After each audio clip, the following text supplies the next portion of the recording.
ஓம் சாந்தி. வணக்கம்.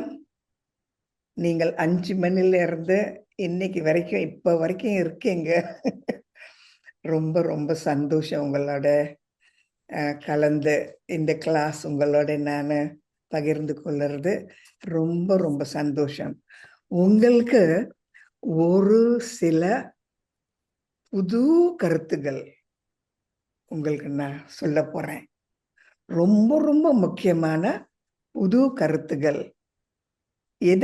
எதை பத்தி நம்ம பேச போறோம்? மரியாதாஸ், எப்படி சென்டர் சேவை செய்யறது. இதுக்கு என்ன ஒரு புது கருத்துன்னு சொல்லட்டா? பாபா சொல்றாரு, இது சக்கரம், நாடகமே ஒரு வட்டம். நம்ம மறுபடியும் மறுபடியும் நம்ம சந்திப்போம். சக்கரம் தெரியும் தானே? இந்த ஒரு கருத்து நம்ம இன்னும் கொஞ்சம் ஆழமா நம்ம இந்த ஞானத்தை நம்ம கடைந்தால் அது எப்படி வர்றோம்னு நம்ம பார்ப்போம். சரியா? நம்ம மனதில் எண்ணங்கள் இருக்கு. அது எப்பேற்பட்ட எண்ணங்களை நானே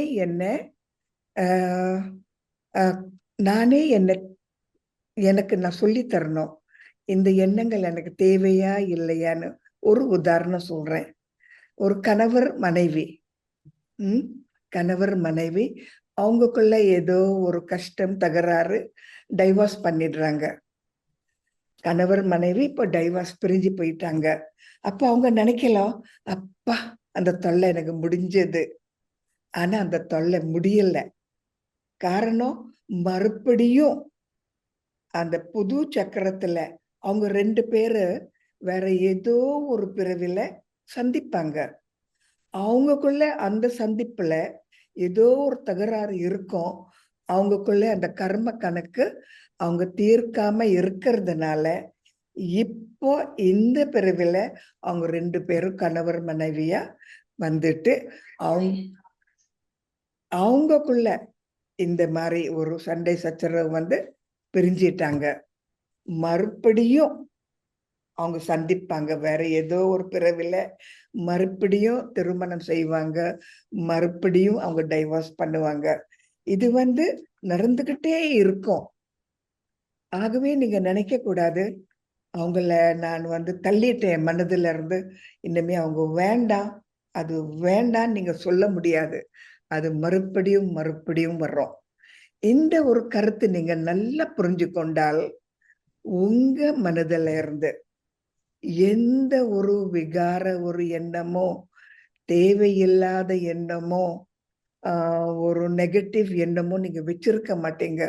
காரணம், அது இருக்கிற வரைக்கும் நீங்க தீர்க்கல. அது இருக்கிற வரைக்கும் மறுபடியும் மறுபடியும் அது வந்துகிட்டே இருக்கும். நல்ல அழகாக தீர்த்தால்தான் அது நல்லது. அப்போ இந்த கணவர் மனைவி 2 பேரும் கோவத்துல டைவர்ஸ் பண்ணிக்கிட்டாங்க. அதை எப்படி நம்ம தீர்க்க முடியும்? நீங்க இப்படி நினைக்கிறீங்க. அவங்களுக்குள்ளேயே அவங்க ஒரு சமாதானத்துக்கு வரணும். சரி, நமக்குள்ள ஒரு ஒத்துமை கிடையாது, அந்த அன்பும் போச்சு, இன்னும் ஒன்னா இருக்கிறது கஷ்டம். ஆனால் நம்ம பிரிஞ்சு இருந்தாலும் நம்ம எப்பவுமே சிநேகிதர்கள். எப்பவுமே நம்ம ஒருத்தரை பார்த்தாலும் சிநேகிதரை தான் நம்ம நினைப்போம். நமக்குள்ள ஒரு விகார எண்ணம் இல்லை, ஒரு இவங்க எனக்கு விரோதின்னு இல்லைன்னு நல்லபடியாக ஒரு சமாதானத்துக்கு நீங்க வந்தால்தான் அந்த ஒரு கேஸ் நம்ம ஒரு முற்றுப்புள்ளி வச்ச மாதிரி. நீங்க ஓடி போயிட்டால், கோவத்துல விட்டுட்டால், அந்த இடத்துல இருந்து நீங்க போய்விட்டால், இது மறுபடியும் அந்த ஒரு காட்சி வர்றோம். அதை நல்லபடியாக நீங்க தீக்கணும். இந்த மாதிரி எண்ணம் சர்க்குலர் திங்கிங்னு சொல்றாங்க. நம்ம நினைக்கிறது வட்டத்துலதான் நம்ம நினைக்கணும். நம்ம ஓடி போறோம்னு நினைக்க கூடாது. சரி போச்சு, அந்த தொல்லை எனக்கு இன்னும் இல்லைன்னு அப்படி கிடையாது. அது மறுபடியும் வர்றோம்.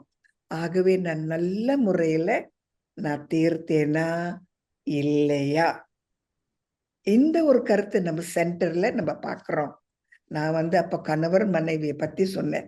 சென்டர்ல சென்டர்ல பல மாதிரி ஆத்மாக்கள் வருவாங்க. பல மாதிரி குணங்கள், பல மாதிரி அவங்க பழக்க வழக்கங்கள் இருக்கும். நம்ம வந்து பார்த்துட்டு அவங்க இப்படி, இவங்க இப்படி, இவங்க நல்லவங்க, இவங்க குறைவு, இது அதுன்னு பார்க்குறோம்.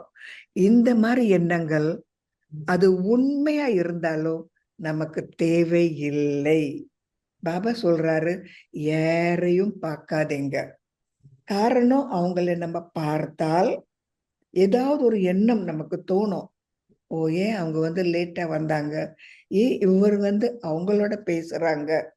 பார்க்காம இருந்தா அந்த எண்ணம் இல்லை. ஆகவே இந்த கண்கள், இந்த வாய், இந்த காது, நம்ம எவ்வளவு எவ்வளவு இந்த புலங்களை நம்ம கொஞ்சமா பாவிக்கிறோமோ, சென்டர்ல அகநோக்கத்துல இருக்கோமோ, இது ரொம்ப ரொம்ப நல்லது. அவங்க சரியா இருந்தாலும் நமக்கு கவலை இல்லை, அவங்க தவறா இருந்தாலும் நமக்கு கவலை இல்லை. ஏனென்றால் அது அவங்க கதை. ஆகவே எனக்குள்ள ஏதாவது ஒரு கதை, ஏதாவது ஒரு எண்ணம், ஏதாவது ஒரு விரோதம், ஏதாவது ஒண்ணு பிடிக்கலன்னு எனக்கு இருந்தால் அந்த கதை நான் இன்னும் தீர்க்கல. எனக்கு விடுதலை இல்லை, முக்தி இல்லை, ஜீவன் முக்தியும் இல்லை. நம்ம பந்தத்திலிருந்து நம்ம விடுபடணும்னா, பந்தம் எங்க இருக்குங்க? இங்கேதான் இருக்கு, இங்கேதான் இருக்கு பந்தம். ஆகவே எப்பவுமே நானே இது சென்டர்ல இருக்கிற பொழுது பல மாதிரி ஆத்மாக்கள் வருவாங்க. எவ்வளவு சொன்னாலும் கேட்க மாட்டாங்க. அவங்க நினைக்கிற மாதிரிதான் அவங்களுக்கு சரி. பாபா என்ன சொன்னாலும் அது சரின்னு ஏத்துக்க மாட்டாங்க. அவங்க நினைக்கிற மாதிரிதான் அவங்க செய்வாங்க. அவங்களுக்கு எவ்வளவு பிடிக்கும் அவ்வளவுதான் செய்வாங்க. 10 வருஷமா படிக்கிறாங்க, 20 வருஷமா படிக்கிறாங்க, 30 வருஷமா படிக்கிறாங்க. நான் இங்க 31 வருஷமா இருக்கேன். ஆனா அவங்க வந்து மாறவே இல்லை. காரணம், அவங்க கலாச்சாரம், அவங்க வந்து அதுதான் ரொம்ப ரொம்ப தேவைப்படுறது இந்த காலகட்டத்துல. அவங்க எண்ணங்கள் ரொம்ப ரொம்ப தேவைப்படுறது அவங்க குடும்பத்தை காப்பாத்த. அவங்க எண்ணங்கள் இது வரைக்கும் அதுதான் உண்மை, பாபா எது சொன்னாலும் அதுக்கு இன்னும் நேரம் இல்லை, மாறவே மாட்டாங்க. அப்ப இந்த மாதிரி ஆத்மாக்கள் ஒரு சில பேர் இருக்காங்க. அப்போ என்னது, அவங்க பழைய உலகத்திலேயே அவங்க வாசிக்கிறாங்க, பழைய சம்பந்தங்களே வச்சிருக்காங்க, பழைய பந்தங்களே வச்சிருக்காங்க. அவங்க எங்கெங்க ஜீவன் முக்தி, எங்கெங்க முக்தி, எங்கெங்க அவங்களுக்கு விடுதலை? அவங்க சிறையில தான் இருக்காங்க. பாபா எதுக்காக வந்தாரு? சிறையில இருந்து விடுதலை கொடுக்க வந்திருக்காரு இல்லையா?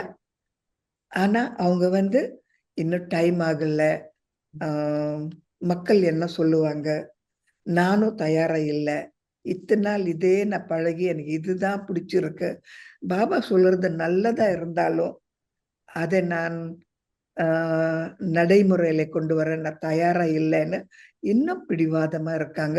30 வருடம். நினைத்து பாருங்க, நம்மள சிறையில இருந்து பாபா வந்து வெளியாக்குறாரு. நம்ம வந்து என்ன சொல்றோம், எனக்கு சிறைதான் பிடிச்சிருக்குன்னு, எனக்கு சிறைதான் வேணும். ஆகவே சென்டர் வாசின்னா, சென்டர் சேவை செய்யணும்னா மரியாதைன்னு சொன்னா, மரியாதை இரு, கெட்ட பேரை கொண்டு வராதன்னு சொல்றோம் இல்லையா? அப்போ அந்த மரியாதைன்னு சொன்னா பாபா என்ன சொல்றாரு, அதுதான் மரியாதையா இருக்கிறது. பாபாக்கு நல்ல பேர் கொண்டு வர்றது மரியாதையா இருக்கிறது. நம்ம வந்து பாபா எப்படி நினைக்கிறாரோ அப்படி கொஞ்சம் கொஞ்சமா நம்ம மனதை திருப்புறது மரியாதை. பாபாக்கு நம்ம வந்து நன்றி சொல்றோம், நம்ம மாறுறோம். நான் இருக்கிற மாதிரியே இருந்துட்டேன், இன்னுமே என்னால மாற முடியலன்னு சொன்னா நான் சிறையிலேயே இருக்கேன், எனக்கு இன்னும் விடுதலை இல்லை.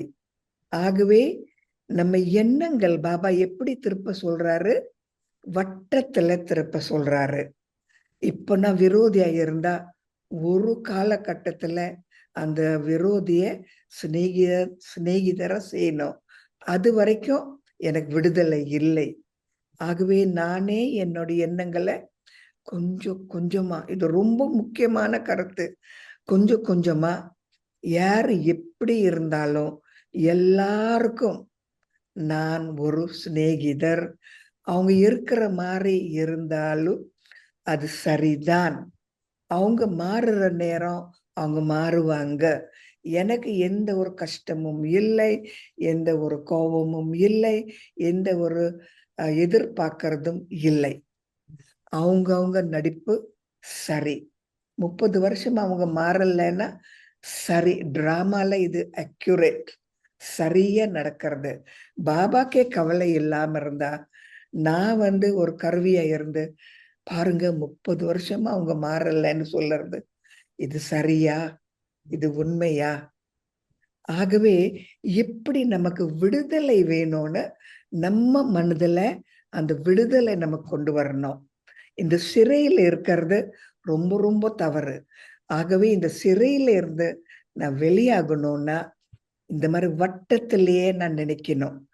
என்னை பொறுத்த வரைக்கும் எனக்கு யாரு எது செய்தாலும் அது டிராமா பிரகாரமா அது அப்படிதான் இருக்கும், எனக்கு எந்த ஒரு பிரச்சனை கிடையாது. டிராமா பிரகாரமா அவங்க அப்படிதான் செய்வாங்க, பாபா ஏத்துக்கிறாரு, பாபாக்கு தெரியும் டிராமாவும் ரொம்ப சரியா தான் ஓடுறது, நானும் ஏத்துக்கிறேன்.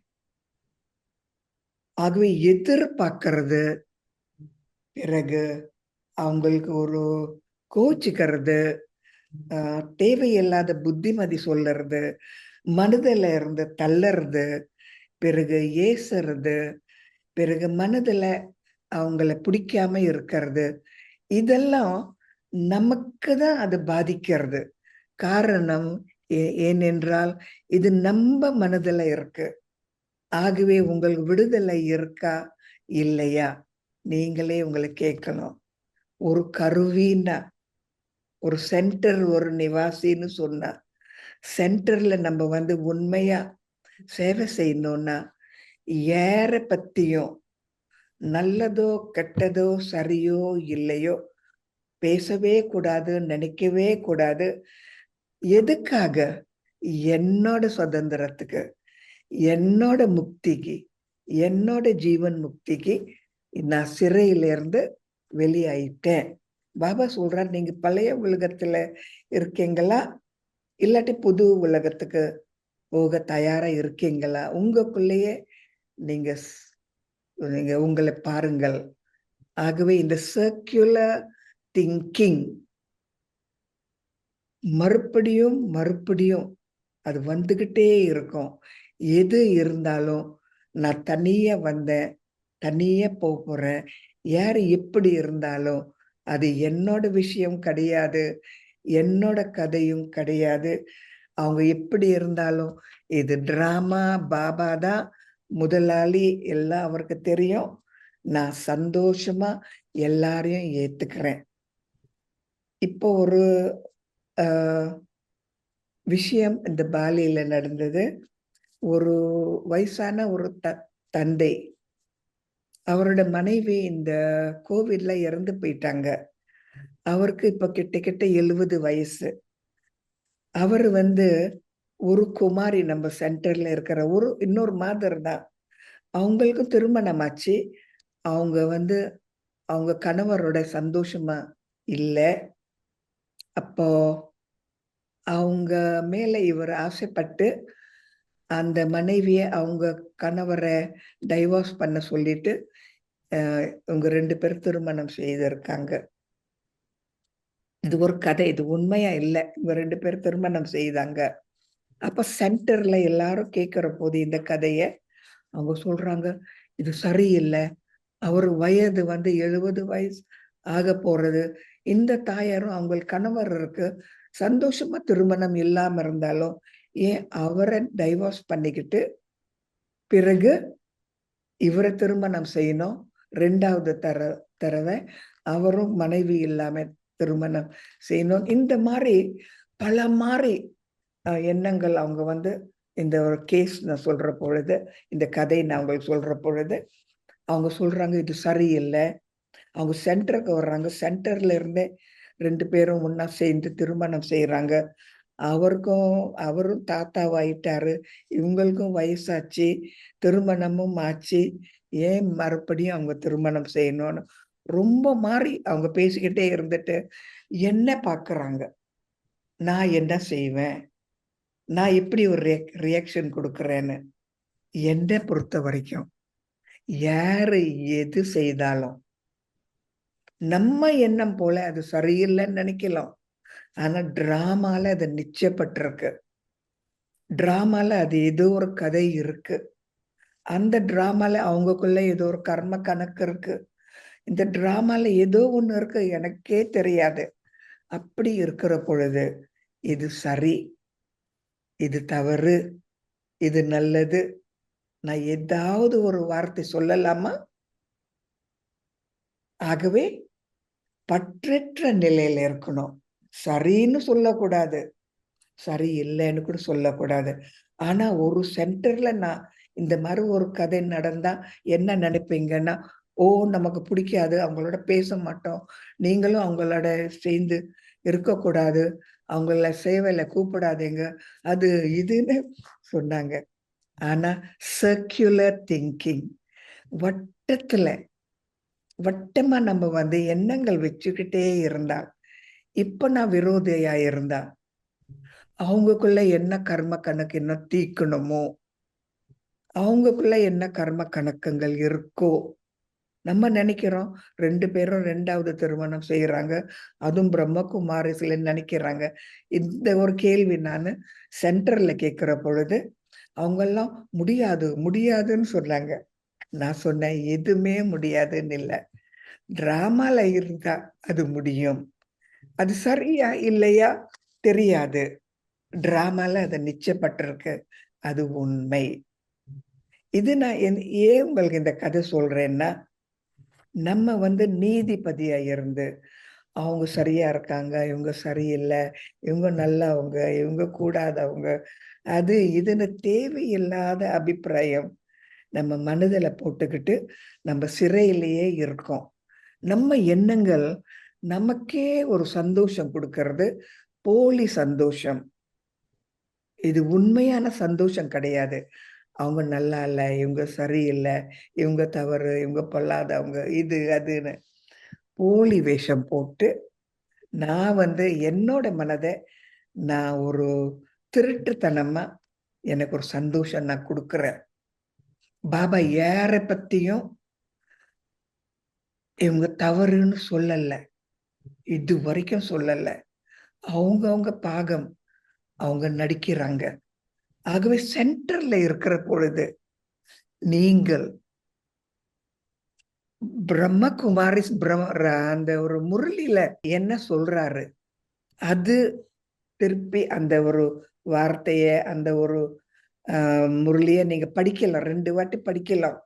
நான் என்ன சொல்லுவேன், நான் மறுபடியும் படிக்கிறேன். இது நல்ல கருத்து. கேளுங்க என்று சொல்லுவேன். காரணம் அந்த கருத்துல ஏதோ ஒரு பாடம் இருக்கு. நான் மறுபடியும் இந்த ஒரு கருத்த நான் படிக்கிறேன். நல்லா கேளுங்க. அப்ப அவங்க கேட்டுட்டு அத ஏத்துக்காம இருந்தா, அவங்க கதை. அவங்க கேட்கல. எப்படி நான் இந்த பாயிண்ட்ட அவங்களுக்குள்ள திணிக்கணும்? அப்படி கிடையாது. யாருக்குள்ளயும் எந்த பாயிண்ட்டும் நம்ம திணிக்க முடியாது. அவங்கவங்க நடிக்கிறது, அவங்கவங்க நடிப்பாங்க. ஆகவே என்ன பொறுத்த வரைக்கும், இத்தனை ஆத்மாக்கள பார்க்கிற பொழுது, யாரும் சரி, சரியில்லன்னு இல்ல. எனக்கும் ரொம்ப காலமா அ ஒரு தேவையில்லாத எண்ணங்கள் இருந்தது. சீனியரா இருந்தும் இந்த மாரி செய்றாங்களே, சீனியரா இருந்தும் இப்படியும் நடக்குமா? சென்டரா இருந்து இதுவும் நடக்குமா? இந்த மாரி தேவையில்லாத எண்ணங்கள் எனக்கு இருந்தது. இப்போ நான் அத நினைச்சு பார்த்தால், என்னோட கதை கிடையாது. என்னோட சம்பந்தமும் கிடையாது. தேவையில்லாம அங்கே இருக்கிற சூழ்நிலை, அங்கே இருக்கிற மனிதர்கள பார்த்து, என்குள்ள கொண்டு சரி, சரியில்லன்னு நான் சொல்லறது, என்னோட சந்தோஷத்தையே நான் அ வீசிடுறேனே! என்னோட சந்தோஷத்தையே நான் தொலைச்சிடுறேனே! இது சரியா? எனக்கு விடுதலையா? ஆகவே பாபா சொல்றாரு, பற்றற்ற நிலை. பற்றற்ற நிலை. காரணம், நான் எது பார்த்தாலும் வாழ்த்தணும். இதுதான் என்னோட கதை. இப்ப பாருங்க, ஒரு ஒரு ஜடமூர்த்தி கோயில்ல இருக்கு. ஒரு ரொம்ப மோசமான ஒரு மனிதன் வந்தாலும் அவரு, தேவி என்னை வாழ்த்துங்க, கருணை காட்டுங்கன்னா காட்டுவாங்க. அந்த ஒரு ஜட மூர்த்தி இப்ப நீங்கள் வாழ்த்தணும். ஓ, இவங்க கெட்டவர், எப்படி நான் வாழ்த்துவேன்? அவரோட பாகம் அவர் நடிக்கிறாரு. பாபா எல்லாத்துக்கும் இருக்காரு. கர்ம கணக்குன்னு ஒண்ணு இருக்கு. அந்த கர்ம கணக்கே அவங்க கணக்கே நல்ல முறையில தீர்க்கும். எனக்கும் அவங்க கர்ம கணக்குல ஒரு சம்பந்தம் கிடையாது. அப்படி இருக்கிற போது நானு ஒரு கருவி. எல்லாருக்கும் நான் வாழ்த்தணும்னா என்னோட சிறையில இருந்து நான் வெளியாகணும். ஆகவே இந்த ஒரு முக்கியமான கருத்து இதுவரைக்கும் நான் யாரு கூடய நான் பகிர்ந்து கொள்ளல, சொல்லவே இல்லை. இது ரொம்ப முக்கியமான ஒரு கருத்து. இந்த கருத்து மூலமா நமக்கு விடுதலை கிடைக்கும். நம்ம நினைக்க கூடாது எதுனால அவங்க இப்படி இருக்காங்கன்னு. இல்ல, 30 வருஷமா இருந்தாலும் அவங்க டைம் வரலன்னு அவங்க மாற மாட்டாங்க. ஆகவே இந்த மாதிரி நான் சென்டர்ல இருக்கிற பொழுது பொறுமைன்னு சொல்லுறது எல்லையற்ற பொறுமை. பிறகு அன்புன்னு சொல்லுறது எல்லையற்ற அன்பு. கருணைன்னு சொல்லுறது எல்லையற்ற கருணை. வாழ்த்துகள்ன்னு சொல்லுறது எல்லையற்ற வாழ்த்துகள். நான் ஒரு கருவி. எதுவும் சரியில்லைன்னு இல்லை. என்னோட பாகம் நான் நடிச்சிட்டு வேற அங்க எந்த கதை என்ன நடக்கிறதோ அதுக்கும் எனக்கும் சம்பந்தம் இல்லை. பாபா சொல்றாரு, பரச்சிந்தன், பரதர்ஷன், பரமத். இது என்னங்க? நம்ம வட்டத்துல நம்ம நினைக்கிற பொழுது அதுக்கும் எனக்கும் சம்பந்தமே இல்லை. ஒண்ணு வட்ட சர்க்குலர் திங்கிங் நினைவு வச்சுங்க. நினைவு வச்சுட்டு நீங்களே உங்களை நீங்க கேளுங்க, நீங்க எவ்வளவு பற்றற்ற நிலையில இருக்கீங்கன்னு. இரண்டாவது, இந்த வட்டமான இந்த எண்ணங்கள் நம்ம இப்படி மறுபடியும் நம்ம கிட்டயே கொண்டு வரணும். இது எனக்கு நல்லதா? இது எனக்கு வேணுமா? இது நான் நினைக்கிறது சரியா? பாபா எப்படி நினைக்கிறாரு அந்த மாதிரி நான் நினைக்கணும்னா ஒரு நாளும் கேளுங்க, ஒரு நாளும் நீங்க சொல்லணும், பாபா நீங்க எப்படி பாக்குறீங்க அந்த மாதிரி நான் பார்க்கணும். உங்க கண்கள் எனக்கு கொடுங்க. நீங்க பாக்குற மாதிரி நானும் பார்க்கணும். ஒரு நாளும் நீங்க நினைச்சு பாருங்க, பாபா இப்படி பாக்குறாரு, கோச்சுக்கிறாரா, பொறுமை இல்லாம இருக்காரா? இத்தனை நாள் சொல்லிக்கிட்டே இருக்காரு பொறுமையா. நீங்க எப்படி பாக்குறீங்க அப்படின்னு பார்க்கணும். பாபா நீங்க எப்படி பேசுறீங்க அந்த மாதிரி பேச எனக்கு சொல்லித்தாங்க. பாபா நீங்க பேசுற மாதிரி நானும் பேசணும். பிறகு பாபா நீங்க என்னென்ன கேட்குறீங்களோ அதுவும் நான் கேட்கணும். பாபா சொல்றேன், நான் ஜானி ஜனனார் கிடையாது. உங்க மனசுல என்ன இருக்குன்னு தெரியணும்னா எனக்கு தெரியும். ஆனா எனக்கு தெரிய வேண்டாம். தேவையில்லாத எண்ணங்கள் எல்லாம் உங்க மனசுல இருந்தா நான் அதை பார்த்து என்ன செய்ய போறேன்? ஒரு பிரயோசனமே கிடையாது. ஆகவே என்ன நீங்க நினைத்தால் நான் உங்களை நினைப்பேன். ஆகவே நான் ஜானி ஜனனாரன்னு நீங்க நினைக்கவே கூடாதுன்னு பாபா சொல்றாரு. ஆகவே மரியாதையா இருக்கணும்னா உங்க கதையை நீங்க நல்லபடியாக ஒரு முடிவுக்கு கொண்டு வரணும். என்ன மாதிரி ஒரு நல்ல கதை? இன்னும் ஒரு நல்ல கருத்து சொல்றேன். இப்ப நீங்க என்ன கேட்டீங்க? Circular thinking. இரண்டாவது, மற்றவங்களை பார்க்க கூடாது, வெளியில இருக்கிற ஒரு சூழ்நிலைய பார்க்க கூடாது. மூன்றாவது கருத்து, வாழ்த்துங்க வாழ்த்துங்க வாழ்த்துங்க. சரி, 4வது கருத்து, உங்க உடம்ப உங்களை ஏமாத்துறதா? நீங்க ஆத்மா, நீங்க உடம்புல இருக்கீங்க.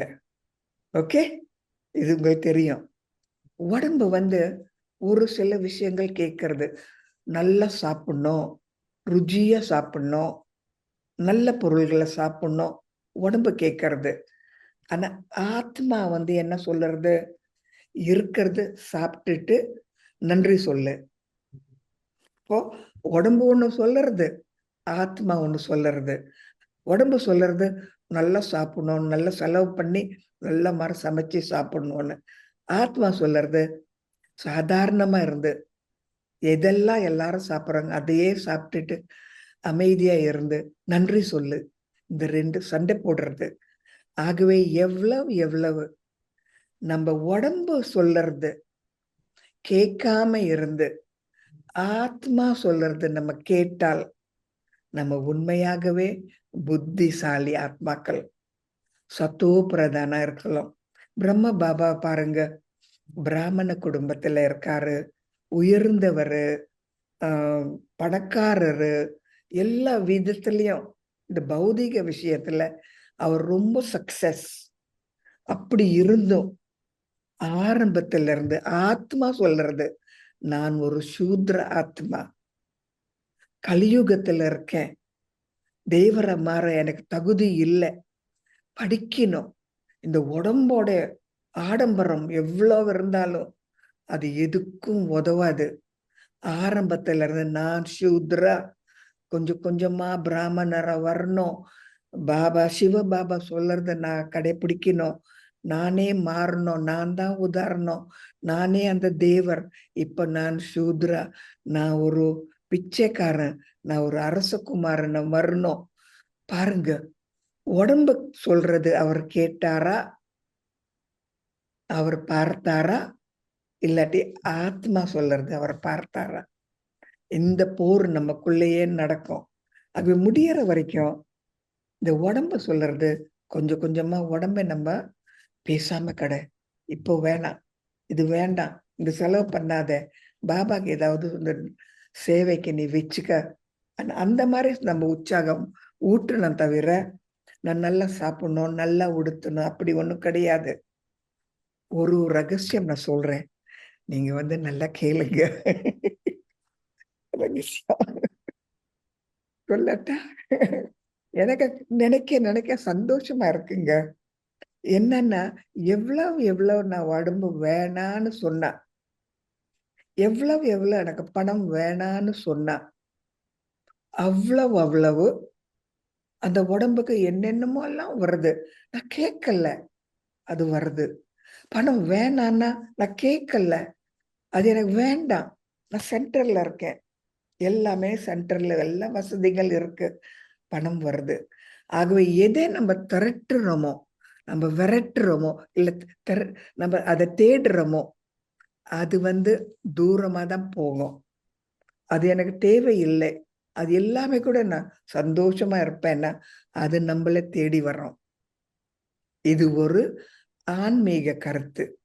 நினைச்சு பாருங்க, எவ்வளவு எவ்வளவு எனக்கு உடம்பு வேண்டாம், நான் சலூனுக்கு போக வேண்டாம், ரொம்ப சாதாரணமா இருக்கேன், இருக்கிற மாதிரி தான் நான் இருக்கேன், எனக்கு எதுவும் வேண்டான்னா எல்லாம் தேடி வர்றோம். எனக்கு இது வேணும், அது வேணும், இப்படி இருக்கணும், இந்த மாதிரி கட்டில் வேணும், இந்த மாதிரி நாற்காலி வேணும்னு நம்ம நினைச்சா அதெல்லாம் நம்ம கிட்ட இருந்து ஓடி போகும். ஆகவே நீங்க எதை நீங்க அட்ராக்ட் பண்றீங்க, எதை நீங்க உங்க பக்கம் இழுக்கிறீங்க? பணத்தை இழுக்கிறீங்களா, ஆசீர்வாதத்தை இழுக்கிறீங்களா, பிறகு வசதிகளை இழுக்கிறீங்களா, இல்லாட்டி வேண்டான்னு சொல்லிட்டு அது தன்னாகவே நான் இருக்கேன் நான் இருக்கேன் என்ன பாவீங்கன்னு சொல்றதா? நீங்க கருத்துங்களை இருக்கிற பொழுது இந்த மாதிரி பல ரகசியங்கள் எல்லாம் உங்க வாழ்க்கையில நீங்க அனுபவம் செய்வீங்க. இதெல்லாம் உண்மையான ஒரு அனுபவத்தினாலதான் நான் சொல்றேன். ஆகவே யாரும் நடிக்கிறது எப்படி நடிச்சாலும் அது எனக்கு பிரச்சனை கிடையாது. நான் ஒரு நீதிபதி கிடையாது. அவங்க செய்யறது செய்வாங்க. என்னை பொறுத்த வரைக்கும் சொல்லணும், படிப்பிக்கணும், நான் ஒரு உதாரணமா இருக்கணும், அவ்வளவுதான். எதிர்பார்க்கறது வேண்டாம்.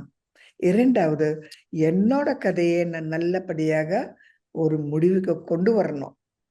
இல்லாட்டி நான் அது மறுபடியும் அது என்னோட சண்டைக்கு வர்றோம். ஆகவே என்னோட சிறையில இருந்து நான் வெளியாகணும். எனக்கு முக்தி வேணும், ஜீவன் முக்தி வேணும். 4வது, என்னோட 4ஆம் பக்கம் இருக்கிற ஒரு கலாச்சாரமும் மக்களும் ஏதோ நினைக்கிறாங்க. ஆனா நான் இப்ப பழைய உலகத்துல இல்லையே, புது உலகத்துக்கு தானே போறேன். நான் ஒரு புது மனிதன்னு நானே என்னை பத்தி நினைக்கணும். பிறகு கடைசி இது, என்னோட பிள்ளைங்கள் எனக்கு கொலைப்படி செய்யறதா, அதை நான் கேட்கிறேன்னா, இல்லாட்டி நான் கேட்காம அதே என்னை தேடிக்கிட்டு வருதா. என்னை தேடிக்கிட்டு வந்தா பிரச்சனை கிடையாது.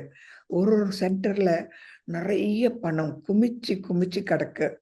ஒரு சென்டர்ல ரொம்ப கஷ்டப்படுறாங்க தேட. எப்படின்னு எனக்கு தெரியல.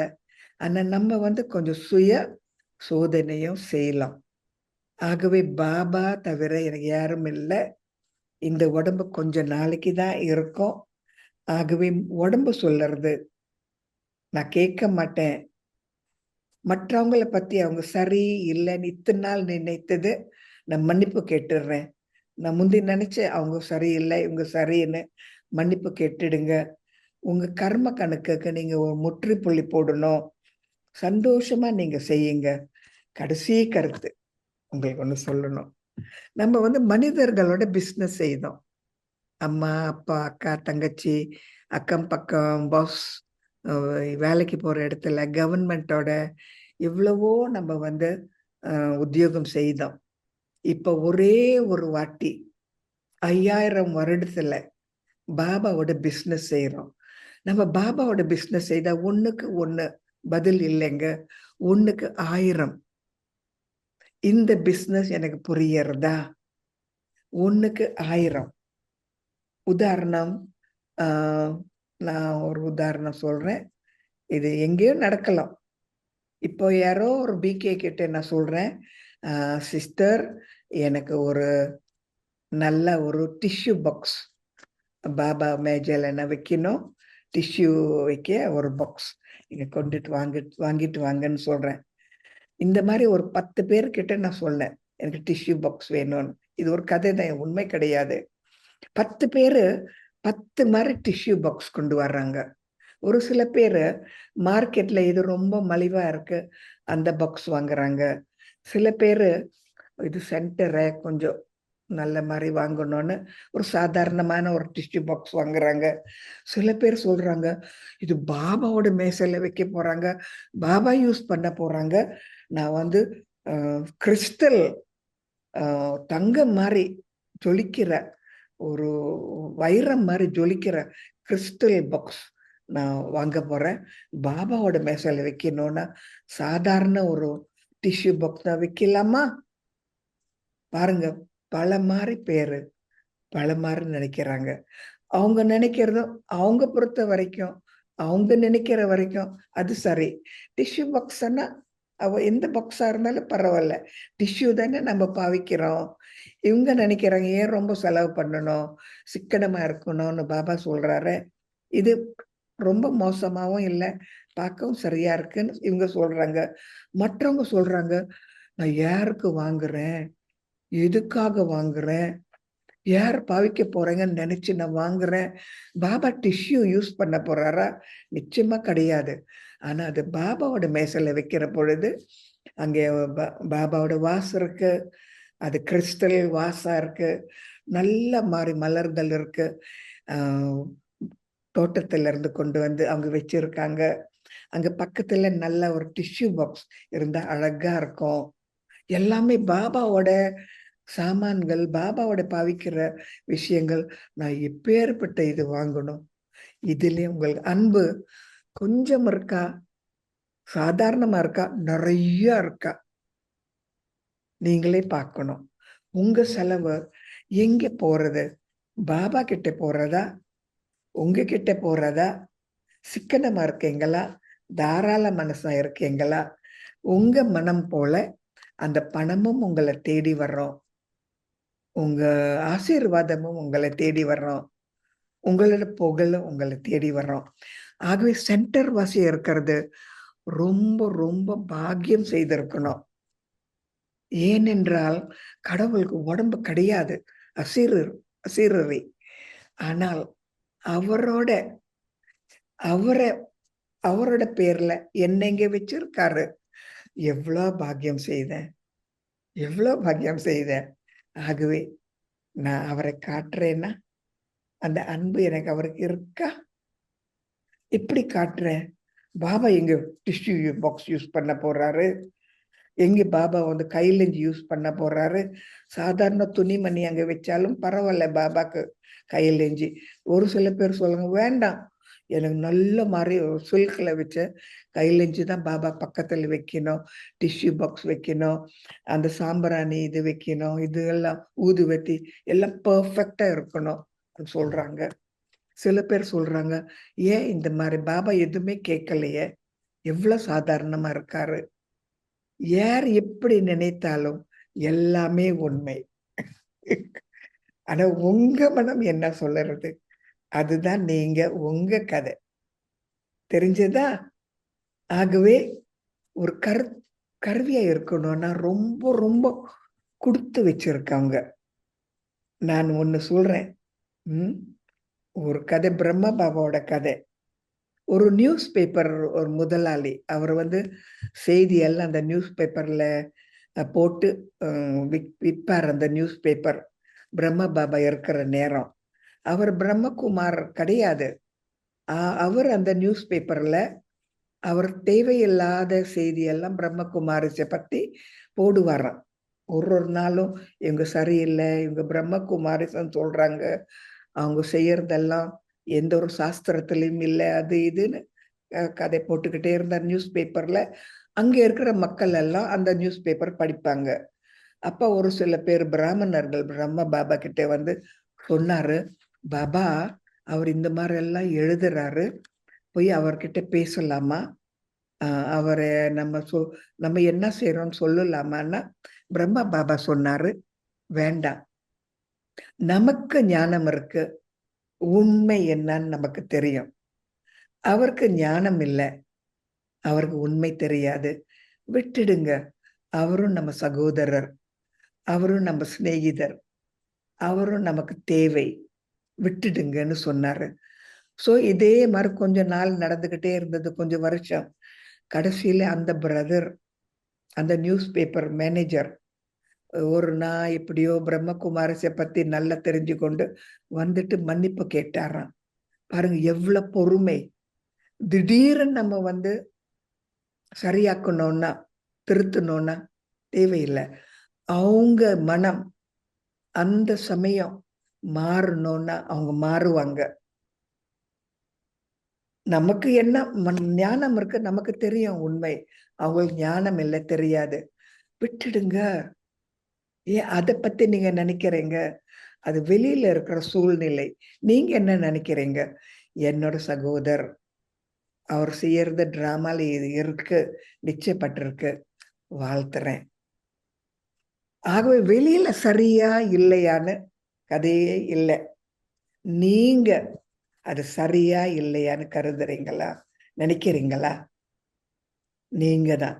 ஆகவே பிரம்மகுமாரி சொன்னா 100க்கு 100% நீங்களே பொறுப்பாளி.